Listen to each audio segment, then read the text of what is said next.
अस्सलाम वालेकुम। गौर से बातें सुनते रहा करो। इंशाल्लाह ताला बातें एक वक्त आएगा कि मेरी ढूंढोगे, आपको नज़र ही मेरी बातें आएंगी आपकी ज़िंदगी के मामलात के मतलब। इग्नोर ना किया करो, सुन लिया करो।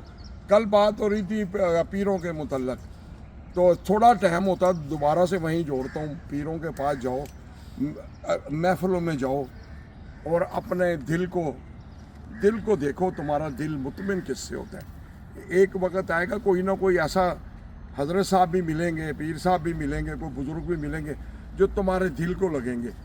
तुम सोचोगे कि यार ये तो सब कुछ लोगों के लिए मांगता है, ये तो दुआ भी लोगों के मांगता है, तंदुरुस्ती भी लोगों के लिए मांगता है। रही फ़कीरों की बात तो वो तो कम ही आएंगे ज़िंदगी में, लेकिन इंशाल्लाह ताला जब तुम इस काबिल बन जाओगे, अल्लाह ताला तुमसे खुश होगा तो तुम्हारी ज़िंदगी में ज़रूर आएंगे। 65 साल मेरी उम्र हुई। 65 साल में सिर्फ और सिर्फ 3-4 बुज़ुर्ग आए। इनके ज़रा वाक़े भी बता देता हूँ। एक बुज़ुर्ग आया गुजर गली में, मैंने दुकान डाल ली, इफ्तिताह पे आए, हाथ उठाई, कहता जाओ यहाँ पे सोना ही सोना होगा। इस तरह ही हुआ, सोना सोना हुआ। फिर एक बुज़ुर्ग पॉलिश की दुकान की, गोल्ड पॉलिश। तो मैं कहा ये तो कपड़ों का है बाज़ार, कपड़ों का बाज़ार है, तो यहाँ क्या सोने की चलेगी? कहता जाओ दुआ दे दी, जहाँ खड़े हो जाओगे लैन वहीं से लगेगी। ये अल्लाह का करम है। तो ऐसा हुआ, इनकी बरकतों से, इनकी दुआओं से बड़े बड़े मुझे बुज़ुर्ग मिले। एक मैं कैटलॉग गोल्ड ही गोल्ड लतीफ़ कास्टिंग, वो मैं बना के एक बुज़ुर्ग के पास ले गया, हाफ़िज़ साहब के पास। मैं कहा हाफ़िज़ साहब दुआ मांग दो। कहता कितने साल की मांगूँ? मैं कहा 1 साल की मांग दो। कहता नहीं 30 साल की, 25 की मांग देता हूँ। मैं कहा ऐसा तो हुआ नहीं है। कई लोगों की, इधर हो जाओ बेटा, इधर हो जाओ, मुझे बात कर लेने दो। तो कई लोगों की 1 साल में अपना 4 आती हैं, 4 कैटलॉग। मैं कहा 25 साल के अंदर ऐसे ही होगा। आज वो कैटलॉग किसी सनैरे के पास पूछ लो, लतीफ़ कास्टिंग गोल्ड ही गोल्ड कैटलॉग के बगैर वो उसके पास ज़रूर होती है। सऊदी अरब में चले जाओ, वहाँ भी नाम लेना मिलेगी। इंडिया में चले जाओ, गोल्ड ही गोल्ड, वहाँ कब भी जिक्र करेंगे। तो कई दुकानदार ऐसे हैं, मेरी बात भी सुन रहे हैं।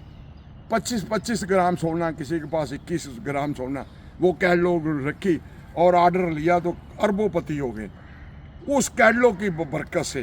क्यों कि वो बुज़ुर्ग की थी निगाह, कोई माने ना माने।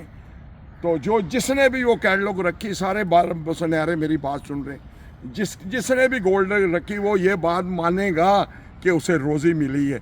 अपने अकीदे को यहाँ से दुरुस्त कर लो कि बुज़ुर्गों की दुआ होती है।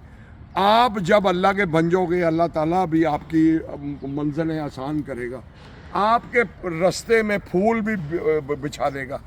आप जिसकी तमन्ना करोगे, जो चीज़ चाहिए होगी, वो खुद तुम्हारे रास्ते में आएगी। हज़ारों सुनहरे, एक का वाक़या बताता हूँ। मुजफ्फराबाद शौकत 20 ग्राम सोना था, सैनमों का मालिक हो गया मुजफ्फराबाद। किसी से भी पूछ लो कि ये वाक़या होया। वो कैटलॉग की इतनी बरकत थी। तो आखिर में मैं यही कहूँगा कि बेटे बात करने, तो आखिर में यही कहूँगा कि देखें ये जो बुज़ुर्ग थे, इतने बुज़ुर्ग थे, तारीख गवाह कि इनकी 1 रुपये की भी प्रॉपर्टी नहीं थी। दाता साहब की थी, अजमेर शरीफ की थी, 1 रुपये की सिर्फ एक क्या निकला, एक मदरसा, एक मस्जिद। अबाबे बुल्ले शाह की थी, तो उसे तो मुसलमानों ने कब्रिस्तान में भी जगह नहीं थी। जंगल में खुसरो ने उसे दफनाया, हिजड़ों ने आज वहीं शहर बस गया। तो क्या कह रहा था बुल्ले शाह? बुल्ले आसा मरना नहीं, गुर पे आ कोई और। ये बुज़ुर्ग भी आपकी ज़िंदगी में आ जाएंगे, लेकिन आप तो ऐसे बन जाओ। एक पीर को लोग कहने लगे, सांधे वाले को, जमाल साहब को, कहता नासर को उल्टा कर दो, ऐसा इल्म कर दो। नासर काबू नहीं आता। तो 2 दिन के बाद वही पीर साहब अपने मुरीदों को कह रहे हैं कि नासर को कोई उल्टा नहीं कर सकता। उसके माँ बाप की, उसकी मोहब्बत की दुआ है। तो मुझे तो खुद इशारा हुआ मैं जाके उसको मिलूँ। ये अल्लाह का करम है। ओके, अल्लाह हाफ़िज़।